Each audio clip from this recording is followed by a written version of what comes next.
Hello students, સ્વાગત છે તમારું આપણી વિડીયો સિરીઝ આલ્કોહોલ, ફિનોલ અને ઇથરમાં. એની પહેલાના વિડીયોમાં આપણે શીખાતા pKa ના વેલ્યુને આધારે ફિનોલની અને આલ્કોહોલની એસિડિક પ્રબળતા. હવે ટેક્સ્ટ બુકમાં એનાથી આગળના ટોપિકમાં આપણે ક્રમશઃ જઈએ. ચર્ચા ચાલે છે ફિનોલ અને આલ્કોહોલની રાસાયણિક પ્રક્રિયા કે જેમાં ROH માં O અને H વચ્ચેનો બંધ તૂટતો હોય એવી પ્રક્રિયાઓ. અને આપણે જે ટોપિક શીખાતા એના આધારે ટેક્સ્ટબુકની અંદર એક કોયરો એક્ઝામ્પલ આપેલું છે 11.4. આપણે અત્યારે એને સોલ્વ કરીએ. પહેલા એક્ઝામ્પલ 11.4 ક્વેશ્ચન છે. એમાં આખું લખતો નથી, અહીંયા વાંચી દઉં છું, તમે પણ તમારી ટેક્સ્ટબુકમાં સાથે જોજો. નીચે દર્શાવેલ સંયોજનોને તેમની એસિડિક પ્રબળતાને આધારે ચડતા ક્રમમાં ગોઠવો. એસિડિક પ્રબળતાને આધારે ચડતા ક્રમમાં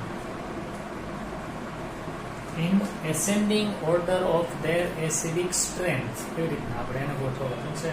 અને નામ અહીંયા આપેલા છે પ્રોપેન 1 ઓલ. આપણે નંબર આપી લખતા જઈએ. Propane 1 all.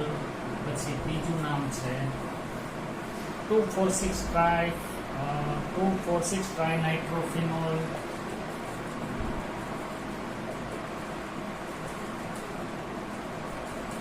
પછી ત્રીજું નામ છે 3-નાઇટ્રોફિનોલ.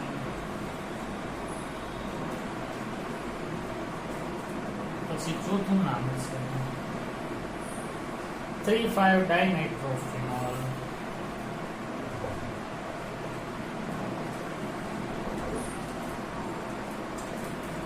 પછી પાંચમું નામ છે ખાલી ફિનોલ. અને છઠ્ઠું નામ છે 4-મિથાઇલ-ફિનોલ.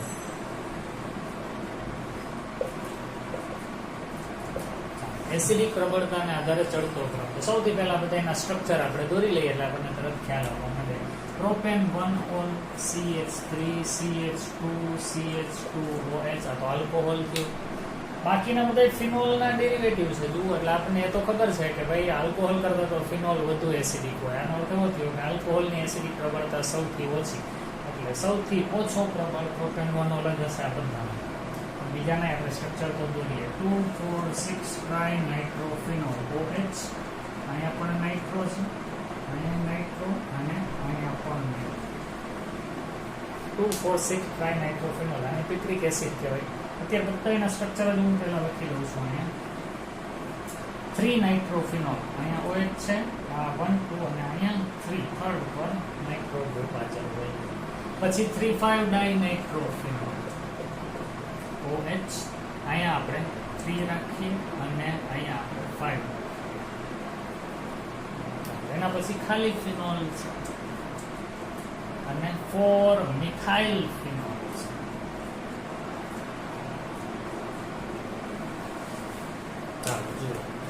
એક વાત તો નક્કી કે આ સૌથી ઓછું પ્રબળ એસિડ હશે. એટલે આપણે ચડતા ક્રમમાં લખવું હોય તો અહીંયા આપણે જવાબ લખીએ છીએ. પહેલું, એની એસિડિક પ્રબળતા સૌથી ઓછી.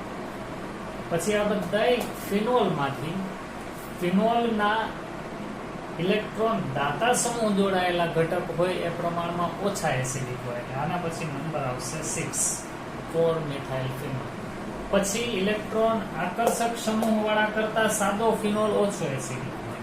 આ આપણે એની પહેલાના વિડીયોની લેક્ચરની અંદર શીખેલા છીએ. એના આધારે હું જવાબ આપું છું. એટલે હવે આવશે 5. ચાલો, આ આવી ગયું, આ આવી ગયું, 5 પણ આવી ગયું. હવે વૈધા આ 3. બધામાં ઇલેક્ટ્રોન આકર્ષક સમૂહો જોડાયેલા છે. ઇલેક્ટ્રોન આકર્ષક સમૂહ ફિનોલની એસિડિકતા વધારે. હવે આમાં 3 આકર્ષક સમૂહો છે એટલે આની એસિડિકતા તો સૌથી વધુ હશે. એટલે ચડતા ક્રમમાં સૌથી છેલ્લો વાળવાનો આવશે, સૌથી વધુ પ્રબળ. વૈધા આપી તો આમાં 2 જોડાયેલા છે ને આમાં 1 જ છે. 1 વાળા કરતા 2 વાળું વધુ પ્રબળ હોય. એનો અર્થ એવો થયો કે આ ત્રણેયમાં સૌથી ઓછું પ્રબળ આ થયું. એટલે અહીંયા આવશે નંબર 3. એનાથી થોડુંક વધુ આવશે 4 અને સૌથી વધુ પ્રબળ આવતું જોઈએ 2. તો આ આપણા જવાબનો ક્રમ થશે. સૌથી ઓછો પ્રબળ પ્રોપેન 1 ઓલ, એનાથી થોડોક વધુ પ્રબળ 4-મિથાઇલ-ફિનોલ, કારણ કે એમાં ઇલેક્ટ્રોન દાતા સમૂહ ફિનોલ સાથે જોડાયેલો. પાંચમું ફિનોલ. ફિનોલ કરતા ફિનોલની સાથે ઇલેક્ટ્રોન આકર્ષક સમૂહો જોડાયેલા હોય તો એસિડિક પ્રબળતા વધે. એમાં એક જ નાઇટ્રો હોય એના કરતા 2 નાઇટ્રો વાળું વધુ પ્રબળ ને 2 નાઇટ્રો કરતા 3 નાઇટ્રો વાળું વધુ પ્રબળ હોય. આ રીતના એસિડિક પ્રબળતાનો ક્રમ આ સંયોજનો માટે આવું બને. વિડીયો પોઝ કરીને લખી લો, પછી આપણે આગળ જઈએ. ચાલો આગળ વધીએ. હવે આપણે ચેકીએ. હવે પ્રક્રિયા છે એસ્ટરીકરણ. જેમાં આલ્કોહોલ કે ફિનોલના OH વચ્ચેનો બંધ તૂટતો હોય અને પ્રક્રિયા થતી હોય. એસ્ટરીકરણ.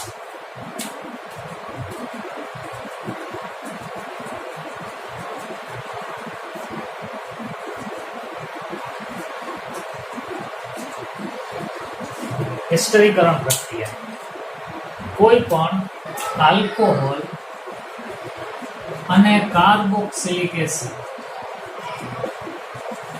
કે પછી એનું ડેરિવેટિવ એટલે વ્યુત્પન્ન. કોઈ પણ આલ્કોહોલ અથવા તો ફિનોલ ની કાર્બોક્સિલિક એસિડ કે એના ડેરિવેટિવ સાથે પ્રક્રિયા થાય ને એટલે એસ્ટર બને. આ નક્કી. કાર્બોક્સિલિક એસિડ અને આલ્કોહોલ વચ્ચેની પ્રક્રિયાથી એસ્ટર બને. આ પ્રક્રિયાને એસ્ટરીકરણ કહેવાય. મૂળ થીમ આ છે. કાર્બોક્સિલિક એસિડ કે એના 4 માંથી કોઈ પણ ડેરિવેટિવ. કાર્બોક્સિલિક એસિડ ને 4 ડેરિવેટિવ છે. એક એસિડ ક્લોરાઇડ, બીજું એસિડ એનહાઇડ્રાઇડ, ત્રીજું એમાઇડ અને ચોથું એસ્ટર પોતે. તો કાર્બોક્સિલિક એસિડ ની સાથે આલ્કોહોલની પ્રક્રિયા થાય તો એસ્ટર બને. અને કાર્બોક્સિલિક એસિડના 4 માંથી કોઈ પણ એક વ્યુત્પન્નીય આલ્કોહોલ સાથે પ્રક્રિયા થાય તો એસ્ટર બને. આ બધી જ પ્રક્રિયા એસ્ટરીકરણ કહેવાય. આપણે શીખશું કાર્બોક્સિલિક એસિડ વાળા પાઠમાં. સીધી સાદી વાત, કાર્બોક્સિલિક એસિડના 4 દીકરા છે જે હમણાં હું નામ બોલ્યો. Acid chloride, acid anhydride, amide અને એસ્ટર. કાર્બોક્સિલિક એસિડના 4 દીકરા. કાર્બોક્સિલિક એસિડ જેની સાથે જે પ્રક્રિયા કરે ને એવી બધી જ પ્રક્રિયા એના 4 દીકરાઓ પણ કરે. બાપ એવા બેટા. એ ટાઈપે આપણે યાદ રાખવાનું. આ સિમ્પલ જનરલ ઇક્વેશન થયું. હવે આનો ઉપયોગ કરીને આપણે સમીકરણ જોઈએ. જુઓ ધ્યાન, એકદમ સહેલું છે. આ થીમ સમજાઈ ગઈ એટલે આપણું કામ થઈ ગયું. આલ્કોહોલ અને કાર્બોક્સિલિક એસિડ અથવા એનું કોઈ પણ ડેરિવેટિવ પ્રક્રિયા કરે એસ્ટર જ બને. આમાં થવાનું શું છે તો કે આલ્કોહોલ હોય ને એમાંથી આ OH વચ્ચેનો બંધ તૂટવાનો અને આ કાર્બોક્સિલિક એસિડ હોય એમાંથી આ OH વાળો ભાગ વયો જવાનો છે.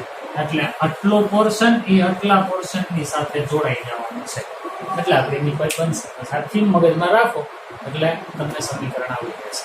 ચાલો તો હવે સમીકરણ લખી અને આપણે સમજીએ. માની લો કે આ આપણું AR અથવા તો ROH. એટલે આને તમે ROH કહો તો આલ્કોહોલ, AROH કહો તો ફિનોલ. એની પ્રક્રિયા હું કાર્બોક્સિલિક એસિડ સાથે જ કરું. RC double bond OH. આ છે કાર્બોક્સિલિક એસિડ. આ આલ્કોહોલ અથવા ફિનોલ. આ પ્રક્રિયા પ્રતિવર્તી છે અને અહીંયા એસિડની હાજરી રાખવી પડે. શું કામ હમણાં જ ખબર પડી જશે. નક્કી છે બોન્ડ અહીંથી તૂટવાનો, અહીંથી તૂટવાનો. OH વચ્ચેનો બોન્ડ તૂટે કારણ કે પ્રક્રિયા જ આપણે ભણીએ છીએ. અને અહીંયા OH આખું દૂર થઈ જાય. તો OH અને આ H એ દૂર થાય એટલે અહીંયા ઉપનિપજ તરીકે શું બનવાનું છે? H2O, H+ અને OH-. અને વધે શું તો કે RC ડબલ બોન્ડ O એના ભેગું આવી ગયું O, R અથવા AR. અને આપણે R પ્રાઇમ કહી દઈએ. એટલે લખવું છે R prime C double bond O. આટલું તો છે જ, પણ આ કાર્બનની સાથે આ ઓક્સિજન આવી. આ O એના ભેગો અહીંયા R અથવા તો AR.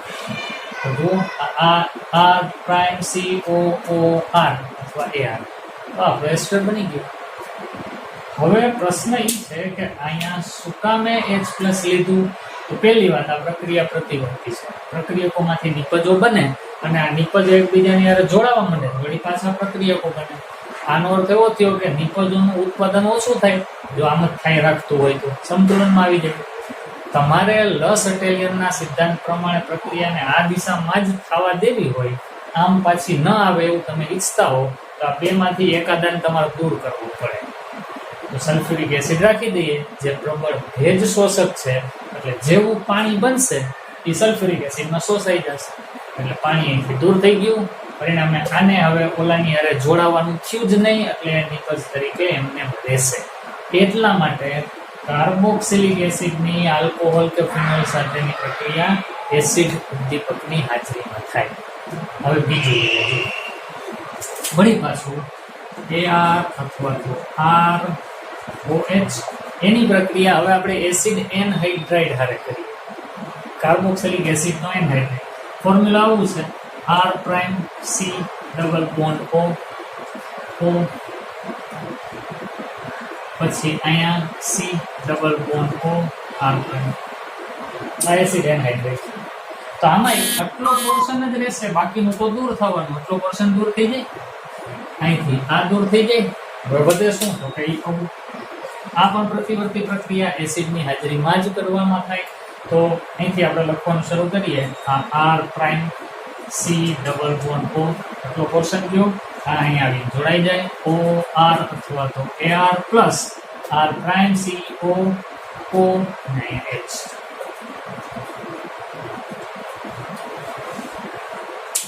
તો આ પ્રક્રિયા પણ પ્રતિવર્તી હોવાને કારણે સલ્ફ્યુરિક એસિડની હાજરી રાખવાની. સલ્ફ્યુરિક એસિડની હાજરીમાં આ ઘટક છે એ સલ્ફ્યુરિક એસિડની હારે રિએક્ટ કરી જાય એટલે વધે ખાલી આ એસ્ટર જે આપણને નિપજ તરીકે મળે.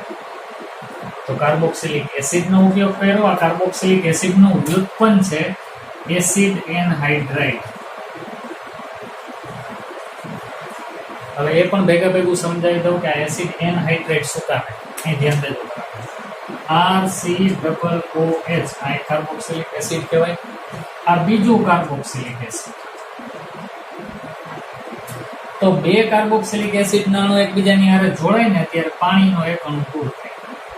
એટલે આમાંથી તમે H2O દૂર કરી નાખો અને બાકી વધે એને જોડી દો એટલે આવું RC ડબલ બોન્ડ O પછી અહીંયા O પછી C double bond O R એટલે આ છે. તો કાર્બોક્સિલિક એસિડના બે અણુ જોડાય, પાણીનો અણુ દૂર થઈને જે બન્યું ને પાણી દૂર થયું એટલે એને એનહાઇડ્રાઇડ કીધું. એટલે એસિડ એનહાઇડ્રાઇડ છે. બે ઇથેનોઇક એસિડ જોડાતા હોય ને પાણી દૂર થતું હોય તો એને ઇથેનોઇક એનહાઇડ્રાઇડ એવું બોલવામાં આવે. તો એ રીતના એસિડિક એનહાઇડ્રાઇડ બન્યું કહેવાય. હવે ત્રીજી પ્રક્રિયા કેવી છે? આપણો ફિનોલ કે આલ્કોહોલની પ્રક્રિયા હવે એસિડ ક્લોરાઇડની હાજરીમાં કરવાની. કાર્બોક્સિલિક એસિડનો દીકરો acid chloride R prime C double bond OCl RCOCl આને કહેવાય એસિડ ક્લોરાઇડ. તો આની પ્રક્રિયા થાય ને ત્યારે અહીંયા પિરિડીન બેઝ લેવાનો. પિરિડીન પોતે બેઝ. આની પહેલાની બે પ્રક્રિયામાં એસિડ ઉદ્દીપક લીધો હતો. અહીંયા પિરિડીન બેઝને આપણે ઉપયોગમાં લેવો પડશે. શું કામે? હમણાં જ ખબર પડી. અહીંથી તો H જવાનો જ છે, અહીંથી Cl જશે એટલે એક નિપજ કઈ બનશે? HCl. બાકીનું શું? તો એ નથી. અહીંયા આવશે R prime C double bond O પછી અહીંયા O R AR. આ પ્રોડક્ટ બની એમાં HCl બને છે. આ પ્રક્રિયા પ્રતિવર્તી છે. આ બંને જોડાઈ પાછું આવું બનવા માંડે તો આપણને નિપજનું પ્રમાણ ઘટે. એવું નથી થવા દેવું. એટલે જો પિરિડીન બેઝની હાજરી હોય તો આ બેઝ ઓલા બનતા HCl એસિડની હારે પ્રક્રિયા કરી એનું તટસ્થીકરણ કરવું. HCl જ જતો રહીએ એટલે આપણને મૂળ નિપજ એસ્ટરના રૂપમાં મળે. તો કાર્બોક્સિલિક એસિડ કે એના વ્યુત્પન્નોની સાથે આલ્કોહોલ કે ફિનોલની પ્રક્રિયા થાય એટલે એસ્ટર જ બને. આ મેં જનરલ સમીકરણો લખ્યા. હવે આપણે એનું એકાદું ઉદાહરણ લખશું અને પછી એના ઉપરથી તમને એક વાત સમજાવીશ. આ જનરલ સમીકરણ એક ઉદાહરણ લખીએ ને પછી હજી બુકમાં આપેલું એક સમીકરણ લખશું. આમાં શીખવાનું એ છે કે આ બે પ્રક્રિયામાં એસિડને ઉદ્દીપક તરીકે લીધો કારણ કે અહીંયા ઉત્પન્ન થતી નિપજોને એસિડ દ્વારા શોષી લેવામાં આવે કે જેથી નિપજ વધુ પ્રમાણમાં મળે, પ્રક્રિયા પ્રતિવર્તી દિશામાં ન જાય. અને અહીંયા પિરિડીન બેઝ લીધો એનું એ રીઝન એ જ છે કે ઉત્પન્ન થતા HCl નું તટસ્થીકરણ કરી નાખવું છે જેથી આપણને વધુ નિપજ મળે. તો વિડીયો પોઝ કરી સમીકરણો એક વાર સાથે લખો પછી આપણે ઉદાહરણ જોઈએ. ચાલો અને જવા દઈએ છીએ. આ એક રાખું છું કે તમને એનો સંદર્ભ લઈએ. હવે ઉદાહરણ માની લો કે હું આવું રાખું CH3OH તો આને આપણે કહેશું મિથેનોલ. ઇથેનોલ ની રિએક્શન એસિડિક એસિડ હારે કરીએ, ઇથેનોઇક એસિડ H+ ની હાજરી. ખ્યાલ જ છે આપણને, અહીંથી H જવાનો, અહીંથી OH જવાનો, આપણી પ્રોડક્ટ શું બનશે? CH3 C double bond O અને અહીંયા શું હોય તો OCH3 વત્તા H2O બેસિકમાં શોષાઈ જશે. એટલે આપણને જે પ્રોડક્ટ બની એનું નામ જો આ એસ્ટર છે, એસ્ટરમાં ઓક્સિજન સાથે જોડાયેલો જે આલ્કાઇલ હોય ને એનું નામ પહેલા લખવું પડે. આનું નામ થાય મિથાઇલ અને પછી આ જુઓ 2 કાર્બન વાળો એસ્ટર એટલે ઇથેનોએટ, મિથાઇલ ઇથેનોએટ. હજી એક ઉદાહરણ લખું કે જેથી તમને વધારે કન્ફર્મ થાય. માની લો હું આમ લખું C3H7OH પ્રોપેનોલ. આ પ્રોપેનોલ ની આપણે ઇથેનોઇક ને બદલે હવે બ્યુટેનોઇક એસિડ સાથે પ્રક્રિયા કરીએ. CH3 CH2 CH2 C double bond OH બ્યુટેનોઇક acid H+ ની હાજરી. તો અહીંથી તો આપણે H અને અહીંથી OH જાય એટલે H2O તો રિમૂવ થઈ જ ગયું. બાકી જે વધ્યું એ કયું તો કે CH3 CH2 CH2 C double bond O. OH તો ગયું, અહીંથી H ગયું એટલે O જોડાઈ જાય. OC3H7. નામ આપવા માટે ઓક્સિજન સાથે જોડાયેલું નામ પહેલા એ છે પ્રોપાઇલ અને 1 2 3 ને 4 કાર્બન વાળું એસ્ટર બ્યુટેનોએટ. હવે હું તમને કહેવા એમ માંગુ છું કે એસ્ટર બનાવવાની પ્રક્રિયામાં જેવો આલ્કોહોલ લીધો હોય ને એવું આયન આવે. જેવો આલ્કોહોલ લીધો મિથેનોલ, અહીંયા આવ્યું મિથાઇલ. અહીં કયો આલ્કોહોલ હતો? પ્રોપેનોલ, અહીંયા આવ્યું પ્રોપાઇલ. જેવો આલ્કોહોલ એવું આઇલ અને જેવો એસિડ એવું એટ. ઇથેનોઇક એસિડ તો ઇથેનોએટ, અહીં છે બ્યુટેનોઇક એસિડ બ્યુટેનોએટ. આવી રીતના સિમ્પલ યાદ રાખવાનું. તો ઊંધું પૂછે એસ્ટરનું નામ આપીને એમ કે કયા આલ્કોહોલને એસિડમાંથી બનતું હશે તોય સહેલું ને, આઇલ વાળો આલ્કોહોલ હોય. મિથાઇલ ઇથેનોએટ કીધું તો મિથેનોલ હશે અને ઇથેનોઇક એસિડ હશે. પ્રોપાઇલ બ્યુટેનોએટ કીધું હોય ને કેમાંથી બને એવું પૂછે, સીધી વાત પ્રોપાઇલ છે એટલે પ્રોપેનોલ આલ્કોહોલ હશે. બ્યુટેનોએટ કીધું છે એટલે બ્યુટેનોઇક એસિડ હશે. આવી રીતના આલ્કોહોલ ઉપરથી તમે એના એસિડ અને એસ્ટર ઉપરથી એના એસિડ અને આલ્કોહોલ કયા હશે એ પણ નક્કી કરી શકો. આ 2 ઉદાહરણ પણ લખી લ્યો. પછી બુકમાં આપેલું એક બીજું ફિનોલના ડેરિવેટિવ વાળું ઉદાહરણ લખી. ઓકે, ચાલો આ જાય છે. હવે બહુ જ સરસ અને તમને જાણીતું ઉદાહરણ છે. સંયોજનનું નામ આ છે. પેલા બંધારણ લખીએ તો આ બેન્ઝીન રિંગ કાર્બોક્સિલિક એસિડ ના હોય છે એટલે ફિનોલનું ડેરિવેટિવ છે. આનું નામ છે સેલિસિલિક એસિડ.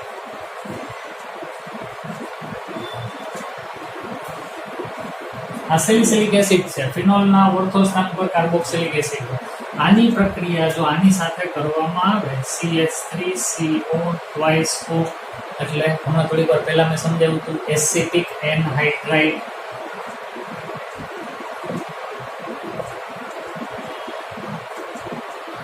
અને આ એસિટિક એનહાઇડ્રાઇડ ની હારે ફિનોલની પ્રક્રિયા થાય.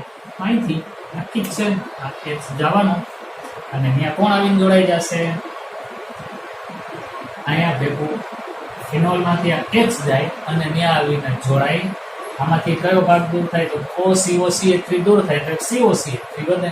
એટલે આવું બેન્ઝીન રિંગમાં COOH એમને OH ગયું, અહીંયા આવી ગયું COCH3. તો જે સેલિસિલિક એસિડ હતું ને એમાં હવે H ના સ્થાને આટલું એસિટાઇલ સમૂહ આવી ગયો એટલે આને આવું પડે એસિટાઇલ સેલિસિલિક એસિડ. આનું જ બીજું નામ એસ્પિરિન છે. એસ્પિરિન દવા છે, વેદનાહાર એનાલ્જેસિક ડ્રગ. એસ્પિરિન દુખાવો મટાડવામાં કામ આવે. કેમાંથી બની? ફિનોલમાંથી. ફિનોલનું ડેરિવેટિવ છે એસિટાઇલ સેલિસિલિક એસિડ એટલે જ એસ્પિરિન. અને બીજી પ્રોડક્ટ હું જો આમાંથી COCH3 જ ગયું. COCH3 જ અહીંયા ગયું. લાલ કલરથી લખો એટલે તમને ખબર પડે. અહીંયા આવ્યું COCH3 તો હજી એક CH3CO અને O વધ્યા એ આની હારે જોડાઈ જાય એટલે બીજી પ્રોડક્ટ બનશે CH3CO અને હજી એક O અને પછી બીજો આમાંથી આવેલો H એટલે એ હતું એસિડિક એસિડ. તો આ રીતના ફિનોલ કે એના ડેરિવેટિવની પણ કાર્બોક્સિલિક એસિડ કે એના ડેરિવેટિવ સાથે પ્રક્રિયા થાય તો પણ એસ્ટર બને. જો એસ્ટર સંયોજન જ થયું અને એ એસ્ટર સંયોજન અહીંયા એસ્પિરિન છે, એસિટાઇલ સેલિસિલિક એસિડ કે જે વેદનાહાર ઔષધ તરીકે ઉપયોગમાં આવે. તો આ હતી એસ્ટરિફિકેશન પ્રક્રિયા. આની પહેલાની આપણે જે પ્રક્રિયા અથવા તો જે ડિસ્કશન કર્યું હતું એ આલ્કોહોલ અને ફિનોલની OH બંધ તૂટવાની પ્રક્રિયાની યાદીમાં પહેલું હતું એની એસિડિક પ્રોપર્ટી અને બીજું હતું એસ્ટરીકરણ. એસિડિક પ્રોપર્ટી આપણે અગાઉ ડિસ્કસ કરી, આ છે એસ્ટરીકરણ. હવે આના પછીના વિડીયોની અંદર આપણે શીખશું આલ્કોહોલ અને ફિનોલમાંથી આખું OH જ વયું જતું હોય એવી પ્રક્રિયા. આજના વિડીયોમાં આટલું જ. વિડીયો પોઝ કરી લખી લો. તમે વિડીયો જો પસંદ આવે તો લાઈક કરો, તમારા મિત્રોની વચ્ચે શેર કરો. જો તમે નવા હો, હજી સુધી સબસ્ક્રાઇબ ન કર્યું હોય તો ચેનલને સબસ્ક્રાઇબ પણ કરો, બેલ આઇકન પર પ્રેસ કરો. સારું, till we meet next time. Have a nice day.